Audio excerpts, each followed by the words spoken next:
Get going. There you go. Thank you. And once again, thank you, everyone. This is Mike Serra, the League's Executive Director, joining you, thanking you for joining us today on our Lunch and Learn with the New Jersey Motor Vehicles Commission. In 2018, the Federal Motor Carrier Safety Administration and the American Association of Motor Vehicle Administrators jointly decided to evaluate existing vehicle inspections, known as V1, and basic control skill tests, BCS tests. The modernized tests were evaluated using experienced drivers, new drivers, student drivers, and commercial drivers licenses examiners. Testing vehicles included a broad range of Class A and Class B commercial vehicles. CDL modernization was approved by the FMCSA, and the new NJMVC CDL testing model was released in August of 2022. The New Jersey Motor Vehicle Commission, MVC, is in the process of completing site upgrades and training as we prepare for the CDL skills test modernization. For more on this, I'd like to thank the following speakers from MVC for joining us today.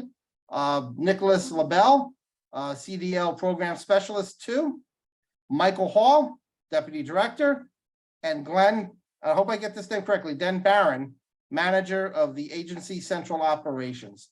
So, gentlemen, if whoever's going to go first, the floor is yours. And I want to thank MVC for partnering with the League and putting this together. And I hope everyone who was here finds it to be a helpful program and information resource. So, gentlemen, the floor is yours. Good morning, everybody. Can everybody hear me okay? Can hear you fine. Perfect. My name is Nick LaBelle. I'm here with our Manager of Road Testing, Glenn Barron, and our Deputy Director, Michael Hall. And today what we just wanted to do was get on the call and give you some insight on the upcoming changes to our CDL skills testing, the modernization that was just spoken upon there. I'm going to share my screen here with the announcement that we had just recently. Oh, it's not able to do so.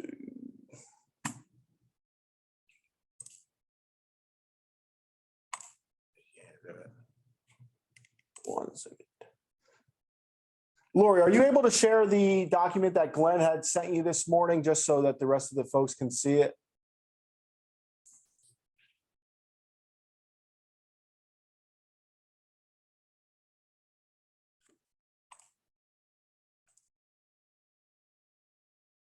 All right, we'll just go ahead and get started. So I'm going to turn it over to our manager, Glenn Barron, who's going to give you a little bit of a rundown of these upcoming changes to our CDL skills test in July.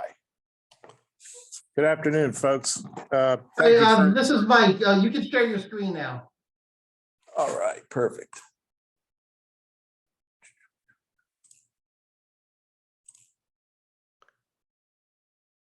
And what you're seeing right now is the announcement that just recently went up onto the website for motor vehicles, announcing the new, or I should say the altered CDL test for vehicle inspection and basics. We've adopted the new model that AMVA and FMC has rolled out. We think it's to everybody's advantage to do so. We're going to briefly go over some different things, but this document is very important, and it shows the actual modules 11 and 12, because that's the most affected area within the CDL driver's manual. So anybody out there that's involved in training and getting involved with getting new drivers up and ready to come out on the field, that's the area you want to go. Manual has changed. It is online at the current time. It's not available yet at the site, so you can go right to the website to see that manual, and I strongly recommend that you review it as soon as possible. Getting right into it, as you might remember, in 2015, we had made a change back in 2015 in July of that year, and we brought on changes that FMCSA and AMVA had advised. We implemented those changes, and we've been running with them ever since. What is going to change, though, is the actual vehicle inspection. The amount of items are going to be greatly reduced. If anybody has already peeked into the manual and looked at that area, you see that there's considerable amount of items that have been excluded from the test. So that's the number one key item for the test moving forward. The other thing that is very significant is that we used to give out what we called testing aid. It was a guide of some sort that gave some direction of areas that you might want to look at on the vehicle. Well, there's actually 3 of those now. There's one for Class A, there's one for Class B, there's one for Class B passenger, and there's the one for Class B and C school bus. And it drills down exactly which items or elements that the applicant must successfully cover and inspect correctly. And again, I can't stress enough, review the manual, because in the manual, it gives you great detail as far as what each item is needed as far as being covered. So that should be a great advantage to applicants coming forward. They have the option to bring that with them. There cannot be any writing on that document. We will examine it if they do bring it. We recommend that you do bring it. We do recommend that they do study it. Once again, now they're just literally being given all the items to inspect. They don't have to memorize them. They have them right there in front of them. Offhand, I don't know exactly how many elements there are. I'm not going to drill down necessarily on each one. But if anybody is looking over those items, you might see that there's a considerable amount of items that have been dropped. Keep in mind, there are still certain items that have to be covered no matter what, and that would be one of those air brake. Air brake has to be done correctly. Unfortunately, if air brake is not done correctly, just as in the past, we wouldn't go on. We'd ask the applicant to come back and try again. See, I'm looking over the aids in front of me now. Again, we're not going to go over every item, but if anybody has any questions about that. Has anybody gone through some of these items yet? Has anybody looked into these changes that are coming? Yeah. All right, well, moving on to basics, because that is the next area to be that was changed. Basics now covers 4 separate items for the test. They have to be done in order, and they are in the manual. And surprisingly, this time around, FMCSA and AMVA had permitted us where they hadn't done in the past. They actually give the dimensions of all the exercises. So please take advantage of those dimensions. They're right there in front of you. You can set up your own course and practice and have your individuals practicing right on your pads at the different facilities. The first exercise to come out is an old exercise. Yes, go ahead. Hi, it's Sierra. I do not see that you're sharing the screen. Did you mean to put the screen down? I just wanted to double check that. We're working on it now. Okay. Yeah, we're getting a little couple slides to show you exactly the new. Okay, just wanted to double check. Anybody, are we seeing that on your side, folks? Give me one second.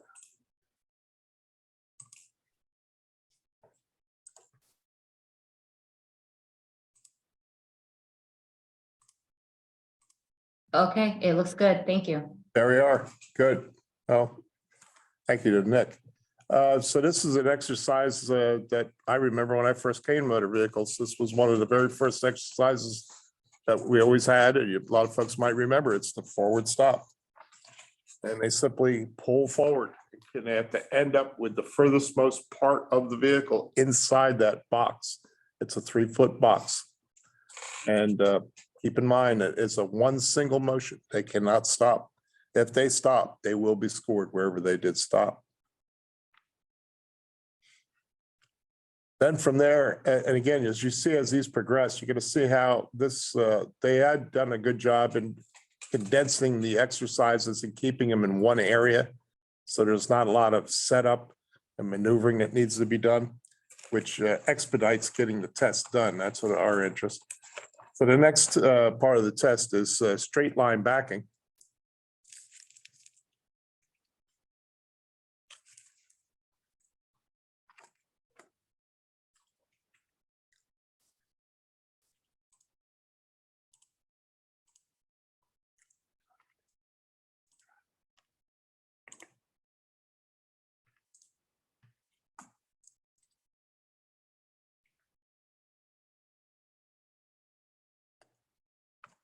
And from that point, from where they stopped on that test, the examiner would move the applicant forward till they're all the way out of the lane completely.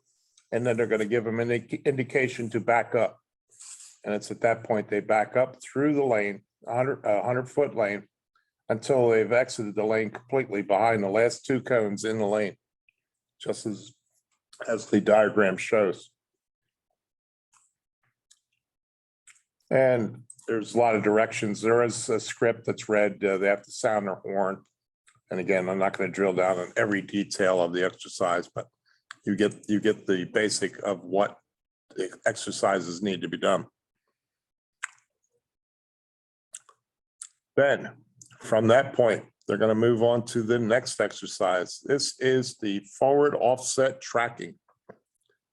And it's hard to see in the diagram, but if you were to drill down to the rear right side of the trailer, the furthest right rear tire must clear there's a dash line and a cone.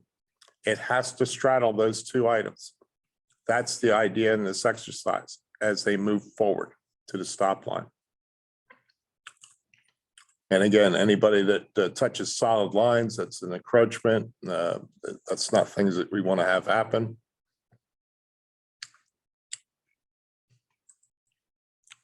And then from there, we make sure that the individual's in a parallel position to the outermost boundary line. Could you scroll down a little bit? Could you scroll a little more? A little more. There you go. You want to make sure that the vehicle is parallel to the outside most boundary to the left. And then they will proceed to back into the alley again to the right.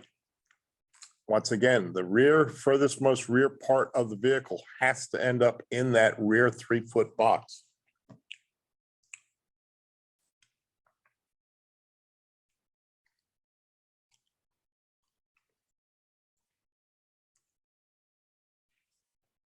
At that point, if they're successful, they would move on to road test. We didn't include road test in the demonstration here today because road test hasn't changed at all. The road test is going to be scored the same as it has been in the past. There's no modifications to it whatsoever. Are most of the vehicles that the folks on here coming to test in at class A, B? Just if a couple people want to come off mute and give us that answer real quick, just a class A, class B, what is it that the majority of your people go to test in? Hi, I'm Sean from Ridgeway. This is mostly Class B for us. Good, thank you.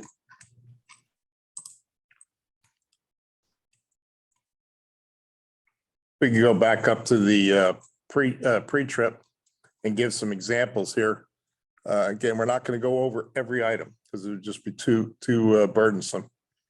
But this particular example here, you got critical fluid levels. Now, if you look on the left-hand side, it's in the third section on the left there in the diagram where it's highlighted critical fluid levels. Keep in mind, that is not just one fluid level, it's multiple fluid levels. I believe there's 4 altogether. So we move on. What you have to do is you have to identify what you're inspecting. You have to explain how you inspect it and then explain why you're inspecting it. Those items, they have to be covered. Tell us what you're inspecting. Tell us how you inspect it. Then tell us why you're inspecting that, why it is critical to inspect. So in this particular case, we have 4 different items. First off is engine oil.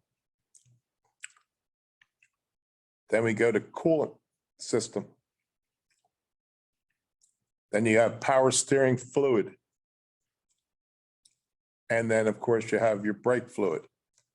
If any of these items are not there, they're taken out. So it's not like if it's not there, you're not going to get credit. It's taken out, it's removed from the test. So it is a fair test. I hope everybody understands, if you take each and every item on these aid sheets that we get that are available to the applicants. If you take every one of these items, go to the manual and look up every single element, you'll have bullet points. You'll have the rationale, how to inspect, why you're inspecting, and the whole criteria. That's what you need to do. We're not going to train. Obviously, we're not going to train you how to train. You guys know how to train. We just want to show you where it is in the book to get all this information. So that's what we have here. That example on the left here, that class B and C, that's why I wanted to see what everyone had to show you an example that you all can relate to. So that class B and C checklist on the left side of this page here is the checklist that the applicant will be able to bring with them for the road test. On the right side of this is, we have highlighted as we went through, the right side of this page is the CDL manual, the specific section in the CDL manual that talks about one of the checklist items, the fluid levels. So I know a lot of the questions that we've been getting so far since the announcement is, well, we did this on the old test, so do we still need to do it on the new test? And if it's not on that checklist you see there on the left, then it is not on this new test. That That makes sense to everybody? So that left side is the checklist. And then this is just an example on the right side of the manual of what we are looking for at time of road test. It's a good way to explain it. That's very good. Okay, so that's one example here. That's your engine fluids. Again, it's one item on the checklist over there to the left, but there are 4 elements that must be touched upon if they're on that particular vehicle. Moving on to our next one.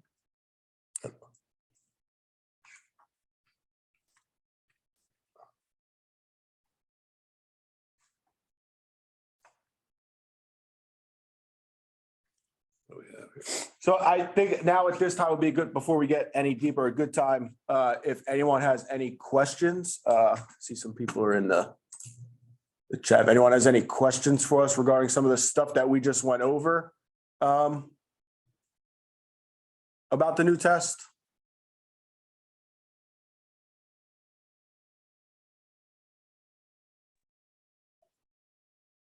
Glenn, we're just going to give folks a moment or two to type in a question if they have one. We did put in the chat box the link to the manual and to the chapters. Perfect. So that announcement that I shared in the beginning is posted on our website, and it is 3 separate links. The one link is the full CDL manual. One link is for chapter or module 11, which is where some of the changes are for the new test, as well as chapter 12. So you can click on them individually to make it a little easier for you than scrolling through the whole manual.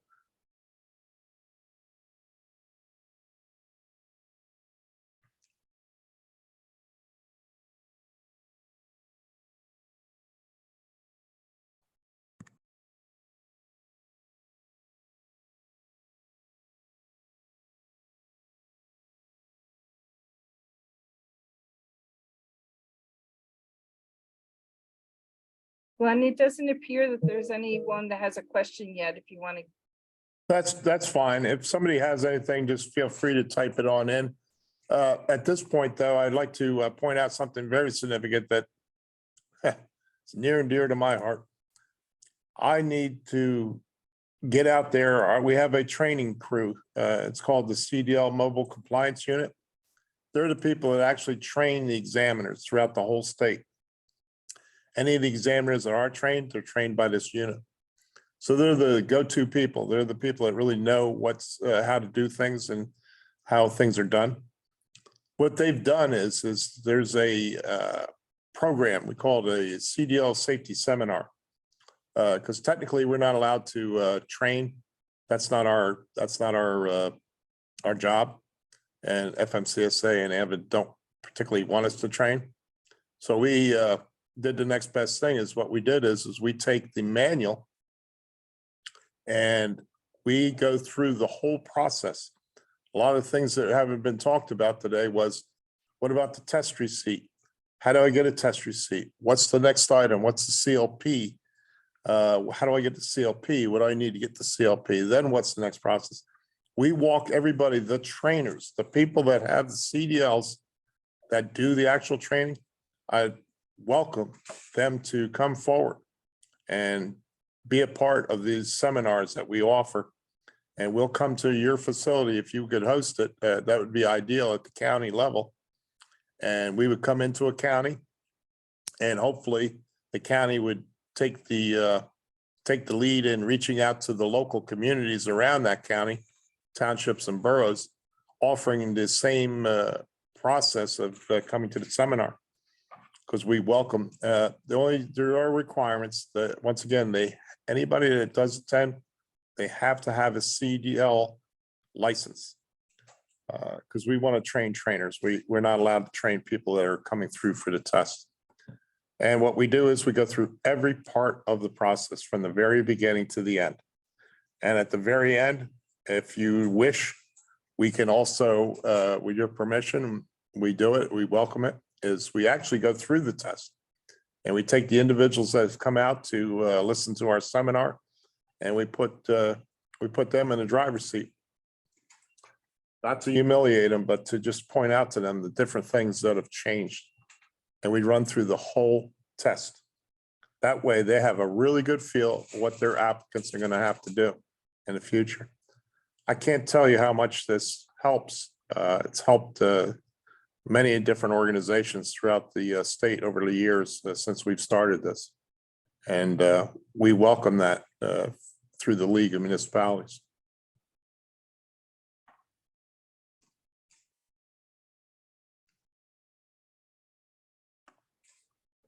And of course, up on the screen is the contact information.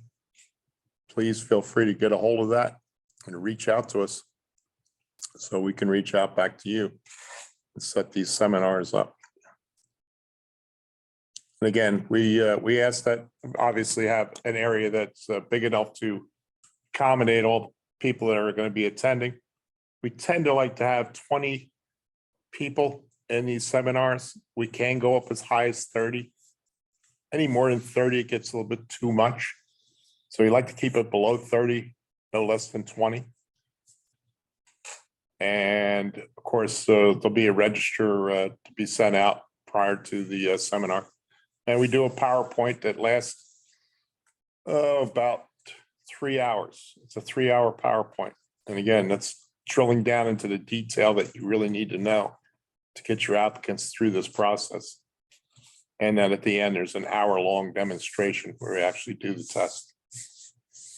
And of course, my name's up there, Nick LaBelle. Eugene Woods and Scott Lyons. Those two individuals at the end there, they're the supervisors of the CDL mobile compliance unit. Okay. See that there was a question.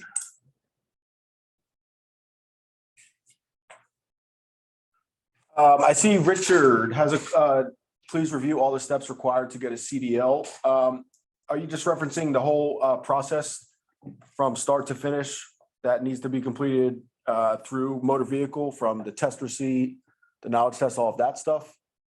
Or are you looking for a specific document? Yes, the process. Okay. So an applicant is going to go onto our scheduling system, NJMVC.gov, and schedule an appointment to go in and purchase what we call an exam test receipt. That would be $125, which allows you to take all of your knowledge testing and your road test as well. Ever since COVID had started, we now allow our CDL applicants to purchase the exam test receipt and sit for their general knowledge exam in one agency visit. So that way we're helping out the industry as much as we possibly can, not having them to make multiple appointments, coming back and forth motor vehicle.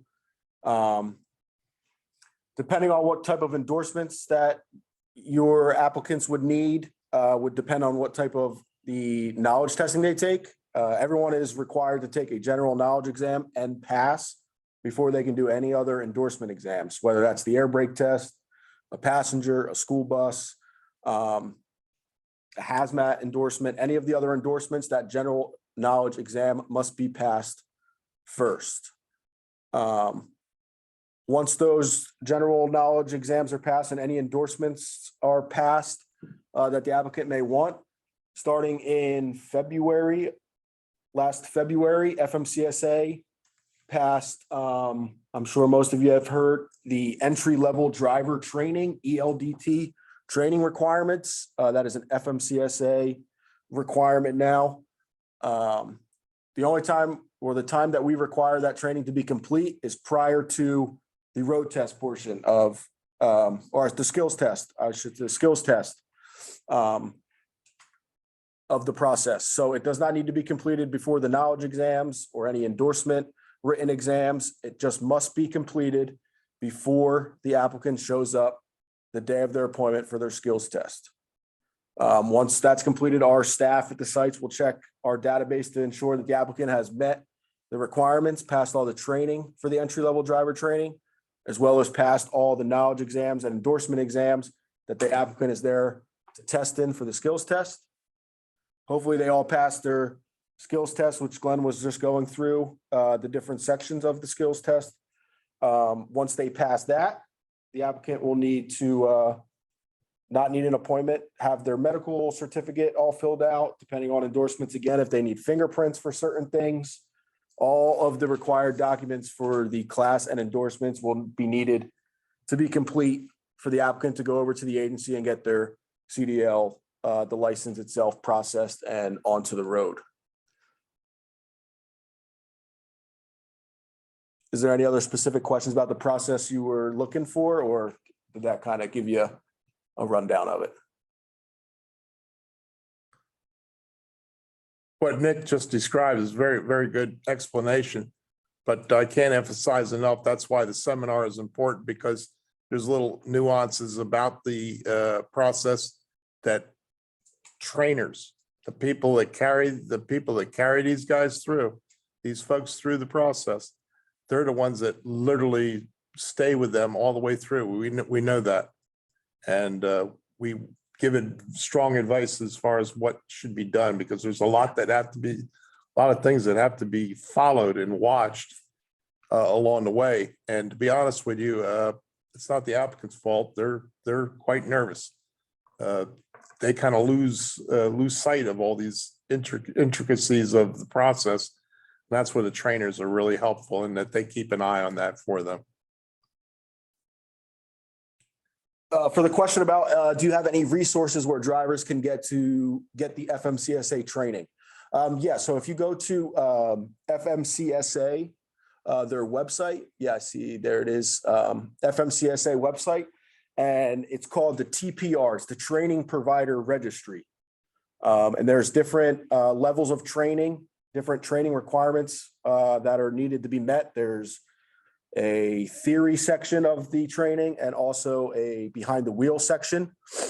And what you're able to do is look at the TPR, look at New Jersey, and find any training provider that is registered in the TPR in the entire state that offer the theory, the behind the road, anything like that.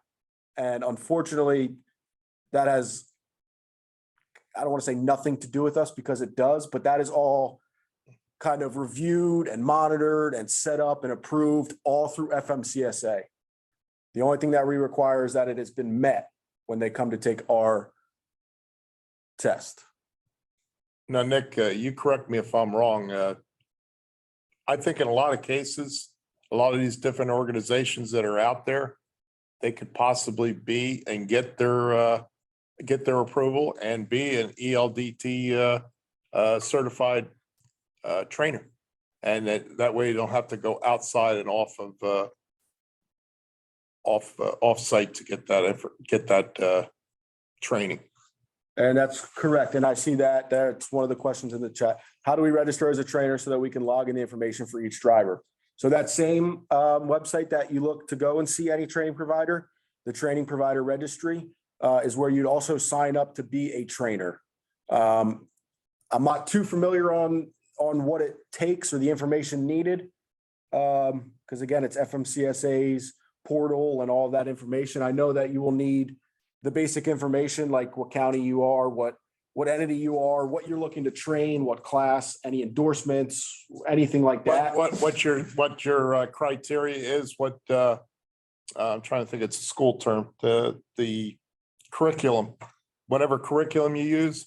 I'm not going to try to make it sound like it's a light lift. It's not a heavy lift either, but it's very possible.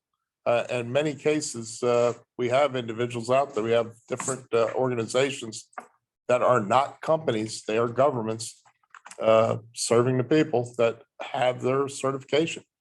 No reason why you can't, because all you have to do is provide, this is how I train my people. And at this time, I don't think, maybe Mike Hall can answer this. Is there there's no time, I don't think there's any specific hours for criteria for training, or at this time, no, there's not. So I would strongly recommend that you go in that path. That way you eliminate that stumbling point.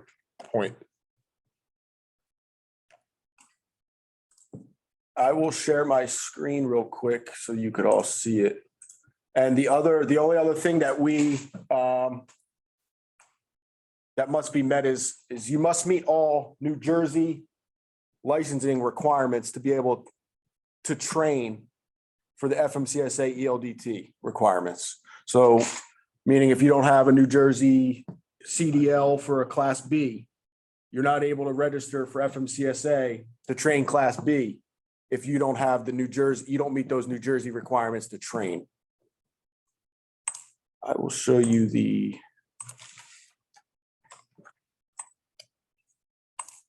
So it was posted in the chat, I see, just so you could all get a visual of it. This is the FMCSA TPR, Training Provider Registry. This is the homepage of it. You see, I'm sorry, this is the homepage. If you're looking for an applicant to go to a different trainer, you're able to type in exactly what training type you're looking for. Whether, like I said, it's Class A, Class B, the theory, the behind the wheel. Location closest to you, New Jersey, North Jersey, South Jersey, whatever it is you're looking for. But then to get to the other question that was asked, how do you register? So it would be under the training providers. And it's that big thing here, register now. So you would go into and register. You'd have to create an account and do all these things that they require you to do. So again, I'm not too familiar with the process. I don't think any of us are here on what information is needed to be entered to become a provider with FMCSA. But there it is, just to show you exactly what it looks like so you know where you're at. The TPR, the Training Provider Registry. You're able to check your applicants' scores or your training, if it's been entered correctly, if it's been met. You're able to check that all as a provider before your applicant goes for their skills test with us at New Jersey Motor Vehicle. That way you don't get blindsided and have to reschedule at the time of the test. Does anybody else have any other questions for us or anything else they'd like to share or ask us?